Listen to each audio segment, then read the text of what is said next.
I was 13 when I first got access to a computer. My parents bought me a Macintosh in 1984 when I was 8 years old. I was in 6th grade. I learned to code in college. Freshman year, first semester, intro to computer science. I wrote a program to play tic-tac-toe. I think it was pretty humble beginnings. I think the first program I wrote asked things like, what's your favorite color? Or how old are you? I first learned how to make a green circle and a red square appear on the screen. The first time I actually had something come up and say, hello world, and I made a computer do that. It was just astonishing. Learning how to program didn't start off as wanting to learn all of computer science or trying to master this discipline or anything like that. It just started off because I wanted to do this one simple thing. I wanted to make something that was fun for myself and my sisters. And I wrote this little program and then basically just add a little bit to it. And then when I needed to learn something new, I looked it up either in a book or on the internet and then added a little bit to it. It's really not unlike kind of playing an instrument or something, or playing a sport. It starts out being very intimidating, but you kind of get the hang of it over time.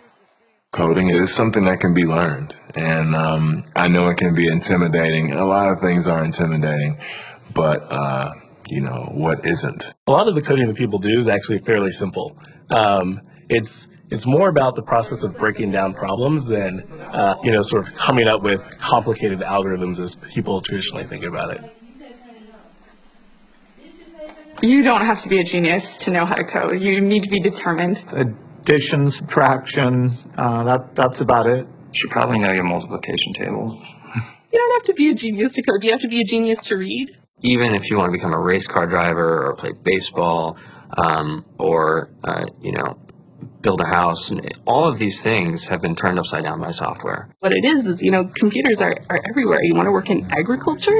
Do you want to work in entertainment? Do you want to work in manufacturing? It's just all over.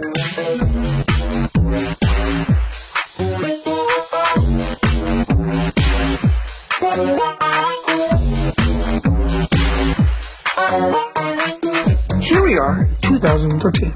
We all depend on technology to communicate, to bank, information, and none of us know how to read and write code.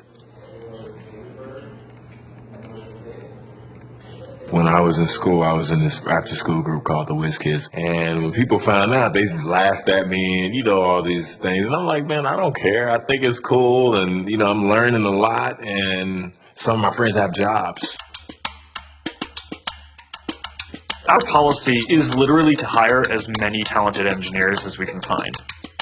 The whole limit in the system is just that there just aren't enough people who are trained and have these skills today.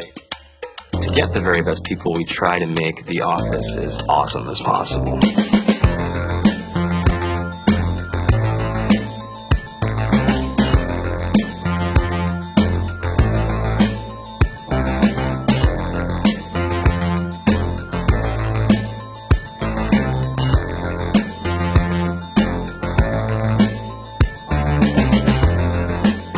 We have a fantastic chef, Free food, breakfast, lunch, and dinner. free laundry, Snacks, even places to play and video games and scooters. There's all these kind of interesting things around the office and places where people can play or relax or go to think or play music or be creative. Whether you're trying to make a lot of money or whether you just want to change the world, computer programming is an incredibly empowering skill to learn. I think if someone had told me that software is really about humanity, that it's really about helping people by using computer technology, it would have changed my outlook a lot earlier. To be able to actually come up with an idea and then see it in your hands and then be able to press a button and have it be in millions of people's hands. I think we're the first generation in the world that's really ever had that kind of experience.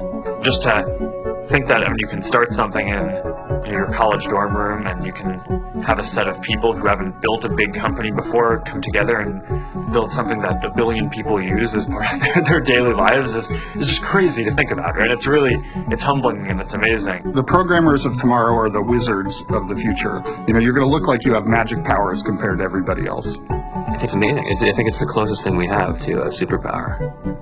Great coders are today's rock stars. That's it.